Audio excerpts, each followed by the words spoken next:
So hi friends, welcome back to my YouTube channel. ನೀವು ನೋಡ್ತಾ ಇದ್ದೀರಾ ವಿನುತಾ ಹರೀಶ್ ಯೂಟ್ಯೂಬ್ ಚಾನಲ್. ನಾನಿವತ್ತು ಡೈಲಿ ಲಾಗ್ನ ಮಾಡ್ತಾಯಿದ್ದೀನಿ. ನಾಳೆ ಯುಗಾದಿ ಹಬ್ಬ. ಸೊ ಇವತ್ತು ಅಮಾವಾಸ್ಯೆ, ಹಾಗಾಗಿ ಇವತ್ತೆಲ್ಲ ವಾರ ಮಾಡೋಣ ಅಂಥೇಳಿ ವಾರ ಮಾಡ್ತಾಯಿದ್ದೀನಿ. ಆಲ್ರೆಡಿ ಮಾಡಿದ್ದೀನಿ, ಒಂದಷ್ಟು ಗ್ಲಿಮ್ಸ್ನ ತೊಗೊಂಡಿದ್ದೀನಿ, ಅದನ್ನು ಅಟ್ಯಾಚ್ ಮಾಡ್ತೀನಿ, ನೋಡ್ಕೊಂಡು ಬನ್ನಿ. ಆ್ಯಂಡ್ ಆಲ್ಸೋ ವಾಕರ್ ಹೇಳಿದೆ ಅಲ್ವಾ, ಈಗ ವಾಕರ್ ಕೂಡ ಬಂದಿದೆ. ಅದು ಯಾವ ಥರ ಇದೆ ಅಂತ ಹೇಳಿ ಈ ಲಾಗಲ್ಲಿ ಶೇರ್ ಮಾಡ್ತೀನಿ. ಸ್ಕಿಪ್ ಮಾಡಿದೆ ನೋಡಿ. ನಿಮ್ಗೇನಾದರೂ ಬೇಕಂದರೆ ಕಮೆಂಟ್ ಸೆಕ್ಷನಲ್ಲಿ ಲಿಂಕ್ ಅಂತ ಕಮೆಂಟ್ ಮಾಡಿ, ನಾನು ಶೇರ್ ಮಾಡ್ತೀನಿ. ಡಿಸ್ಕ್ರಿಪ್ಷನಲ್ಲಿ ಹಾಕಲ್ಲ, ಯಾರಿಗಾದ್ರೂ ಬೇಕಂತಂದರೆ ಲಿಂಕ್ ಅಂತ ಕಮೆಂಟ್ ಮಾಡಿ ಶೇರ್ ಮಾಡ್ತೀನಿ. ಆ್ಯಂಡ್ ಆಲ್ಸೋ ರಾಮನಗರಕ್ಕೆ ಹೋಗಬೇಕು, ನೋಡೋಣ, ಹೋಗೋಣ ಬನ್ನಿ. ಸೊ ನಾನು ದೇವಸ್ಥಾನನೆಲ್ಲ ಬೆಳಗ್ಗೆ ಫೋಟೋಸ್ನೆಲ್ಲ ಓಡಿಸಿ ಈ ರೀತಿ ನಾನು ಹೊಸ್ಲಿಗೆಲ್ಲ ಸ್ವಲ್ಪ ಅರಿಶಿನ ಹಾಕೋ ಅಭ್ಯಾಸ ಇದೆ ನನಗೆ. ಸೊ ಹಾಗಾಗಿ ಅರಿಶಿನ ಬಳಿದು ಕ್ಲೀನಾಗಿ ರಂಗೋಲಿ ಬಿಟ್ಟು ಪೂಜೆ ಮಾಡಿದ್ದೀನಿ. ನಾಳೆ ಜವನ ಎಲ್ಲ ಹಾಕಿ ಪೂಜೆ ಮಾಡೋಣ ಯುಗಾದಿ ಹಬ್ಬದ ದಿವಸ ಅಂತ ಹೇಳಿ ಒಂದೊಂದೇ ಹೂವು ಇಟ್ಟಿದ್ದೀನಿ. ಸೊ ಹಬ್ಬದಲ್ಲಿ ನಿಮಗೆ ಬೇರೆ ಥರ ಹೂವುಗಳೆಲ್ಲ ಕೇಳೋಕ್ಕೋದ್ರೆ ತುಂಬ ರೇಟ್ ಹೇಳ್ತಾರೆ. ಸೊ ಹಾಗಾಗಿ ನಾನು ಬಿಡಿ ಹೂವು ತರಿಸಿದ್ದೆ, ಒಂದೊಂದು ಇಡೋಣ ಅಂಥೇಳಿ. ಅದರ ಜೊತೆಗೆ ಗುಲಾಬಿ ತರಿಸಿದ್ದೆ, ನಾಳೆ ಇಡೋಣ ಅದ್ರ ಜೊತೆಗೆ ಅಂತ. ಸೊ ಒಂದೊಂದು ಇಟ್ಬಿಟ್ಟು ಪೂಜೆ ಮಾಡಿ ರಾಮನಗರಕ್ಕೆ ಓಡೋಣ. ಆ್ಯಂಡ್ ಆಲ್ಸೋ ಐಬ್ರೋ ಮಾಡಿಸಿರಲಿಲ್ಲ ನಾನು, ಐಬ್ರೋ ಮಾಡಿಸ್ಕೊಂಡು ಬರೋಣ ಅಂಥೇಳಿ. ಹಾಗಾಗಿ ನಾನು ಮತ್ತು ಹರೀಶ ಇಬ್ಬರು ಬಂದ್ವಿ. ಹರೀಶಂಗೇನೋ ಒಂದು 20 ಮಿನಿಟ್ಸ್ ಕೆಲಸ ಇತ್ತು ರಾಮನಗರದಲ್ಲಿ. ನನ್ನ ಕಾರಲ್ಲಿ ಬಿಟ್ಬಿಟ್ಟು ಅವರೇನೋ ಕೆಲಸ ಮಾಡೋಕ್ಕೆ ಹೋಗಿದ್ರು. ಸೊ ಇದು ನೆಕ್ಸ್ಟ್ ಡೇ ಲಾಗ್, ಅಂದರೆ ಯುಗಾದಿ ಹಬ್ಬದ ದಿವಸ. ಸೊ ನಿನ್ನೆ ನಾನು ಏನೂ ಲಾಗ್ನ ಮಾಡ್ಕೊಂಡಿರಲಿಲ್ಲ, ಹಾಗೆ ಬಂದ್ಬಿಟ್ಟೆ. ಯಾಕೋ ದೀಕ್ಷೆ ಸರಿ ಇರಲಿಲ್ಲ, ಮೀನ್ಸ್ ಹಠ ಮಾಡ್ತಾಯಿದ್ದ. ಹಾಗಾಗಿ ಅವ್ನು ನೋಡ್ಕೊಳ್ಳೋದ್ರಲ್ಲೇ ಲಾಗ್ ಮಾಡೋದೇ ಮರ್ತೋಗ್ಬಿಟ್ಟೆ ನಾನು. ಸೊ ಇದು ಯುಗಾದಿ ಹಬ್ಬದ ದಿವಸ ನಾನೇನು ಮೈ ಕೈಗೆಲ್ಲ ಹಚ್ಕೊಂಡು ಎಣ್ಣೆ ಹಚ್ಕೊಂಡಿಲ್ಲ. ಜಸ್ಟು ಎಣ್ಣೆ ಹಚ್ಕೋಬೇಕಲ್ಲ ಅಂತ ಒಂದು ಕಾರಣಕ್ಕೆ ಮುಖಕ್ಕೆ ಸ್ವಲ್ಪ ದೀಕ್ಷೆ ಎದ್ದೇಳೋಕ್ಕಿಂತ ಮುಂಚೆನೇ ನಾನು ಎದ್ದು ಸ್ವಲ್ಪ ಆಯಿಲ್ ಮಸಾಜ್ ಮಾಡ್ಕೊಂಡಿದ್ದೆ ಫೇಸ್ಗೆ ಅಷ್ಟೇ. ನಾನು ಹರೀಶಿಂಗೆ ತೋರಿಸ್ತಾ ಇರೋದಕ್ಕೆ ಏನೋ ಬೈದ, ನನಗೆ ಒಂದು ಏನಂತ ಜ್ಞಾಪನ ಬರ್ತಾಯಿಲ್ಲ. ಸೊ ಅದಾದಮೇಲೆ ನಾನು ಅವ್ರಿಗೆ ಹರೀಶಿಂಗೆ ಮತ್ತು ಪಾಪುಗೆ ಇಬ್ರಿಗೂ ಇನ್ನೂ ಸ್ನಾನ ಮಾಡಿಸಿರ್ಲಿಲ್ಲಲ್ಲ. ಸೊ ವರ್ಷಕ್ಕೊಂದ್ಸಲಿ ಅಭ್ಯಂಜನ ಸ್ನಾನ ಮಾಡಲೇಬೇಕಾಗುತ್ತೆ. ಸೊ ಆವಾಗಲೇ ಅಲ್ವಾ ಹಬ್ಬಕ್ಕೊಂದು ಕಳೆ ಬರೋದು. ಆ್ಯಂಡ್ ಹಬ್ಬ ಅಂತ ಅನ್ಸೋದು. ಮೈ ಕೈಗೆಲ್ಲ ಕೈ ಎಣ್ಣೆ, ಹರಳೆಣ್ಣೆ ಎಲ್ಲ, ಕೊಬ್ಬರಿ ಎಣ್ಣೆ ಎಲ್ಲ ಹಾಕ್ಕೊಂಡು ಕಾಯಿಸಿ ಮಸಾಜ್ ಮಾಡ್ಕೊಂಡು ಸ್ನಾನ ಮಾಡಿದ್ರೆ. ಆ್ಯಂಡ್ ಆಲ್ಸೋ ಯುಗಾದಿ ಅಂದರೆ ನೆನಪಾಗೋದು ಮಾವಿನ ಚಿಗುರು, ಮಾವಿನ ಎಲೆ, ಮಾವಿನಕಾಯಿ ಅಲ್ವಾ, ಎಲ್ಲ ಕಡೆ ಹಸಿರು. ಇವಾಗೆಲ್ಲ ಚಿಗುರು ಹೊಡಿತಿರುತ್ತೆ ಗಿಡ ಮರಗಳೆಲ್ಲ. ಸೊ ಇಲ್ಲಿ ತೋರಣ ಕಟ್ತಿದ್ದಾರೆ ಈಚೆಗಡೆ ಡೋರಿಗೊಂದು. ಆ್ಯಂಡ್ ಆಲ್ಸೋ ಏನು ಹೇಳ್ತಾರೆ, ದೇವ್ರ ಮನೆ ಬಾಗಿಲಿಗೆ ತೋರಣ ಕಟ್ತಾ ಇದ್ದಾರೆ.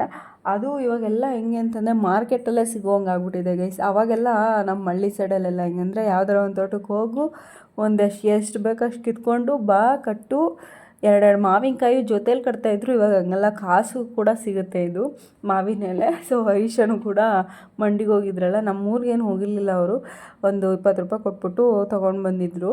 ಅದನ್ನೇ ಕ್ಲೀನಾಗಿ ಕಟ್ಟಿ ಹಾಕ್ತಿದ್ದಾರೆ ಎರಡಕ್ಕೂ, ಎರಡು ದೇವ್ರ ಮನೆ ಮಗಳಿಗೂ ಮತ್ತು ಫ್ರಂಟ್ ಡೋರಿಗೂ. ಅವರು ಕಟ್ತಾ ಅಲ್ಲಿ ಅಷ್ಟಲ್ಲಿ ಸ್ನಾನ ಮಾಡ್ಕೊಂಡು ಬಂದಿದ್ದಲ್ವ ನಾನು. ದೀಕ್ಷೆ ಎದ್ದೇಳೋಕ್ಕಿಂತ ಮುಂಚೆ ನಾನು ಪೂಜೆ ಮಾಡಿಕೊಂಡ್ರೆ ನನಗೆ ಒಳ್ಳೆಯದು ಅಂತ ಹೇಳಿಬಿಟ್ಟು ಜವನ ಎಲ್ಲ ಹಾಕಿ ಮತ್ತು ಗುಲಾಬಿ ಹೂವು ಇತ್ತಲ್ಲ ಅದನ್ನೆಲ್ಲ ಹಾಕಿ ರೆಡಿ ಮಾಡ್ತಾಯಿದ್ದೆ ದೇವರಿಗೆ. ಸೊ ಐಶಾ ಅಲ್ಲಿ ಒಂದು ಈ ವಿಡಿಯೋನ ಕ್ಯಾಪ್ಚರ್ ತಗೊಡ್ತಾ ಇದ್ದಾರೆ ನನಗೆ. ನಾನು ನೋಡೇ ಇರಲಿಲ್ಲ. ಆಮೇಲೆ ನಂಗೆ ವೀಡಿಯೋ ಮಾಡಿದ್ದೀನಿ ನೋಡು ಅಂತಂದರು. ಆಮೇಲೆ ನೋಡಿದ್ನಲ್ಲ, ಅದಕ್ಕೆ ಹ್ಯಾಡ್ ಮಾಡ್ತಿದ್ದೀನಿ. ನಾನು ಗಡಿ ಬಿಡಿಲಿದ್ದೆ. ಎಷ್ಟೊತ್ತಿಗೆ ಎಲ್ಲ ಮುಗಿಸಿ ನಮ್ಮ ಅಮ್ಮನ ಮನೆಗೆ ಬೇರೆ ಹೋಗಬೇಕಿತ್ತಲ್ವ ನಾನು. ಪಾಪು ಎದ್ದರೆ ಆಗಲ್ಲ, ಏನು ಕೆಲಸ ಮುಗಿಯಲ್ಲ ಅಂತ ಹೇಳ್ಬಿಟ್ಟು ಕ್ಲಿಪ್ಪಿಂಗ್ಸ್ ತೊಗೊಳ್ಳೋದೇ ಮರ್ತೋದೆ. ಎಷ್ಟೊಂದು ಕ್ಲಿಪ್ಪಿಂಗ್ಸ್ ನಾನು ತೊಗೊಂಡೇ ಇಲ್ಲ ಆಯಿತಾ. ಹರೀಶ ತೊಗೊಟ್ಟಿರೋದೆ ಅಷ್ಟೇ ನಾನು ಹಾಕ್ತಾ ಇರೋದು. ಆ ಗಡಿ ಬಿಡಿಲಿ ಹಬ್ಬದ ಇದರಲ್ಲಿ ನಿಮಗೆ ಗೊತ್ತಿರುತ್ತೆ, ಮಕ್ಕಳಿರೋ ಮನೇಲಿ ಎಷ್ಟು ಕೆಲಸ ಇರುತ್ತೆ. ಆ್ಯಂಡ್ ಆಲ್ಸೋ ನಾಷ್ಟಕ್ಕೆ ಬೇರೆ ಮಾಡ್ಕೊಳ್ಬೇಕು, ಬೇರೆ ಅವನಿಗೆ ಸ್ನಾನ ಮಾಡಿಸ್ಬೇಕು. ಇನ್ನು ಹರೀಶಂಗೆ ಎಣ್ಣೆ ಹಚ್ಚಿಲ್ಲ ನಾನು, ಅವನಿಗೆ ಎಣ್ಣೆ ಹಚ್ಬಿಟ್ಟು ಅವ್ರು ಸ್ನಾನಕ್ಕೆ ಕಳಿಸ್ಬೇಕು. ಹಾಗಾಗಿ ನಾನು ಕ್ಯಾಮ್ರಾ ಸೆಟ್ಟಿಂಗ್ಸ್ ಮಾಡೋದೇ ಬಿಟ್ಟುಬಿಟ್ಟಿದ್ದೆ ನಾನು. ಆಮೇಲೆ ಹರೀಶನೇ ಒಂದೊಂಚೂರು ಕ್ಲಿಪ್ಪಿಂಗ್ ತಗೊಟ್ರು ಹಬ್ಬದ ದಿವಸ. ಈ ಟಾಪ್ ನಾನು ಇದ್ರ ಜೊತೆಗೆ ಇನ್ನೂ 6 ಟಾಪ್ನ ನಾನು ತೊಗೊಂಡಿದ್ದೀನಿ. ತುಂಬ ಚೆನ್ನಾಗಿದೆ ಆ್ಯಕ್ಚುಲಿ ಟಾಪ್ಸ್ಗಳೆಲ್ಲ. ಅದೇ ಹೇಳಿದ್ನಲ್ಲ ಅವಾಗ, ಇದ್ರ ಜೊತೆಗೆ ಇನ್ನೂ 6 ಟಾಪ್ನ ತೊಗೊಂಡಿದ್ದೀನಿ. ತುಂಬ ಸ್ಮೂತಾಗಿದೆ ಬಟ್ಟೆ, ನಂಗೆ ಸಿಕ್ಕಾಪಟ್ಟೆ ಇಷ್ಟ ಆಯಿತು. ಮತ್ತು ಕ್ಯಾಮ್ರಾ ಜಸ್ಟಿಸ್ ಕೊಡ್ತಾಯಿಲ್ಲ ಅಷ್ಟೇ, ಇನ್ನೂ ಚೆನ್ನಾಗಿ ಕಾಣಿಸ್ತಿತ್ತು ಅದು ಆ್ಯಕ್ಚುಲಿ. ಸೊ ಅವನಿಗೂ ಎಣ್ಣೆ ಹಚ್ಬಿಟ್ಟು ಸ್ನಾನಕ್ಕೆ ಕಳಿಸಿದೆ. ಅಷ್ಟರಲ್ಲಿ ಪಾಪು ಎತ್ತಿದ್ದ. ಅವನು ಅರ್ಧ ನಿದ್ದೆಯಲ್ಲಿ ಎಬ್ಬಿಸ್ಕೊಂಡು ಕರ್ಕೊಂಡು ಹೋದೆ, ಯಾಕಂದರೆ ನಮ್ಮ ಮನೇಲಿ ಪೂಜೆ ಇತ್ತು ಹಾಗಾಗಿ. ಅದಾದಮೇಲೆ ಈವ್ನಿಂಗು ನಾನು ಮತ್ತು ನಮ್ಮಮ್ಮ ನಮ್ಮ ಊರ ದೇವತೆ ಇರುತ್ತಲ್ವ ಮಾರಮ್ಮನ ದೇವಸ್ಥಾನಕ್ಕೆ ಸಂಜೆ ಬಂದು ಪೂಜೆ ಮಾಡಿಸ್ಕೊಂಡು ಹೋದ್ವಿ. ಸೊ ನಮ್ಮ ಮನೆಗೆ ಬಂದರೆ ನನ್ನ ಮಗ ಅಂತೂ ನಮ್ಮ ಅಮ್ಮನ ಜೊತೆ ಆಡುವಷ್ಟು ನನ್ನ ಜೊತೆನೂ ಆಡಲ್ಲ, ನಾನು ಹರೀಶನ ಜೊತೆ ಆಡಲ್ಲ. ನಮ್ಮ ಅಮ್ಮ ಇದ್ದರೆ ಇನ್ಯಾರೂ ಬೇಡ ಅವನಿಗೆ. ತುಂಬ ಹ್ಯಾಪಿಯಾಗಿರ್ತಾನೆ ಆ್ಯಕ್ಚುಲಿ ಹೇಳ್ಬೇಕು ಅಂತಂದರೆ. ಸೊ ಅವನಿಗೆ ತುಂಬ ಖುಷಿಯಾಯಿತು. ನನ್ನ ಮಕ್ಕನೇ ದಿನ ನೋಡಿ ಬೇಜಾರಾಗಿದ್ದಲ್ವ ಅವನಿಗೆ, ಇವಾಗ ಖುಷಿಯಾಯಿತು. ಸೊ ಇದು ಹೊಸ್ದುಡ್ಕು ದಿನ. ಅದ್ರ ನೆಕ್ಸ್ಟ್ ಡೇ ಲಾಗು. ನಮ್ಮಮ್ಮ ಬೆಳಗ್ಗೆನೇ ಬಿಸಿ ಬಿಸಿ ಬಿರಿಯಾನಿ ಮಾಡಿತ್ತು, ಚಿಕನ್ ಬಿರಿಯಾನಿ. ಸೊ ಸೌತೆಕಾಯಿ ಈರುಳ್ಳಿ ಹಾಕ್ಕೊಂಡು ತಿಂತಾಯಿದ್ರೆ ಆಹಾ ಅದ್ರ ಟೇಸ್ಟೇ ಬೇರೆ. ನಮ್ಮಮ್ಮ ಮಾಡೋ ಬಿರಿಯಾನಿ ಅಂತೂ ನನಗಂತೂ ಸಿಕ್ಕಾಪಟ್ಟೆ ಇಷ್ಟ. ಬಿರಿಯಾನಿ ಮಾಡಾದ್ಮೇಲೆ ನಮ್ಮಮ್ಮ ನೀನೇ ಮಟನ್ ಸಾಂಬಾರು ಮಾಡಿಬಿಡು ಅಂತ ಹೇಳ್ತು. ಹರೀಶ ಅಷ್ಟರಲ್ಲಿ ಮಟನ್ ಕೂಡ ತೊಗೊಬಂದಿದ್ದ. ನಾನೇ ಮಟನ್ ಸಾಂಬಾರು ಮಾಡಿಬಿಟ್ಟು ಕಬಾಬು ಕಲಸಿಟ್ಟಿದ್ದೆ. ಒಂದು 20 ಮಿನಿಟ್ಸು ಮ್ಯಾರಿನೇಟ್ ಮಾಡಿಬಿಟ್ಟು ಫ್ರಿಜ್ಜಲ್ಲಿ ಇಕ್ಕಿದ್ರೆ ಕಬಾಬ್ ತುಂಬ ಚೆನ್ನಾಗಿ ಬರುತ್ತೆ. ಸೊ ಅದನ್ನು ಕೂಡ ಕಬಾಬ್ ಕೂಡ ಹಾಕ್ಬಿಡು ಜೊತೇಲಿ ಅಂತ ಹೇಳ್ತು. ಮಧ್ಯಾಹ್ನಕ್ಕೆ ಮುದ್ದೆ ತಿರುಗಿಬಿಟ್ಟು ಮಟನ್ ಸಾಂಬಾರು ಮಾಡಿಬಿಟ್ಟು ಹೆವಿ ಚಿಕನು ಮಟನ್ ಎರಡೂ ಆಗಿಬಿಟ್ಟಿತ್ತು. ಹಾಗಾಗಿ ಮೊಟ್ಟೆ ಏನು ಬೇಯಿಸಲಿಲ್ಲ ನಾವು. ನಮ್ಮಮ್ಮ ಬೇಯಿಸ್ತೀನಿ ಅಂತಂದರು. ನಾನೇ ಬೇಡ, ಯಾಕೆಲ್ಲ ಒಂದೇ ಸಲ ಮಾಡ್ತೀಯ ಅಂತ ಹೇಳ್ಬಿಟ್ಟು ಬೇಡ ಅಂತ ಹೇಳಿದೆ.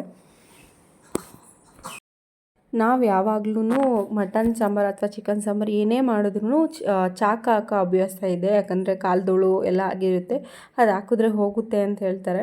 ಸೊ ನಾನು ಒಂದು ಪೀಸ್ ಹಾಕ್ಬಿಟ್ಟು ಇಲ್ಲಿ ಕಬಾಬ್ನ ಕರೆಕ್ಟಾಗಿದೆಯಾ ಅಂತ ಟೇಸ್ಟ್ ಮಾಡಿ ಆಮೇಲೆ ಹಾಕ್ತೀನಿ. ನಾನು ಯಾವಾಗ್ಲೂ ಒಂದು ಪೀಸ್ ಹಾಕ್ಬಿಟ್ಟು ನಾನು ತಿಂದು ನೋಡ್ತೀನಿ, ಎಲ್ಲ ರುಚಿ ಉಪ್ಪು ಖಾರ ಎಲ್ಲ ಸರಿಗಿದ್ದರೆ ನಾನು ಇನ್ನು ಮಿಕ್ಕಿದ್ದೆಲ್ಲ ಹಾಕ್ತೀನಿ. ಅದನ್ನೇ ಟೇಸ್ಟ್ ಮಾಡ್ತಾಯಿದ್ದೀನಿ. ನಾನು ಟೇಸ್ಟ್ ಮಾಡಿದೆ, ಸರಿ ಇತ್ತು ಎಲ್ಲನೂ.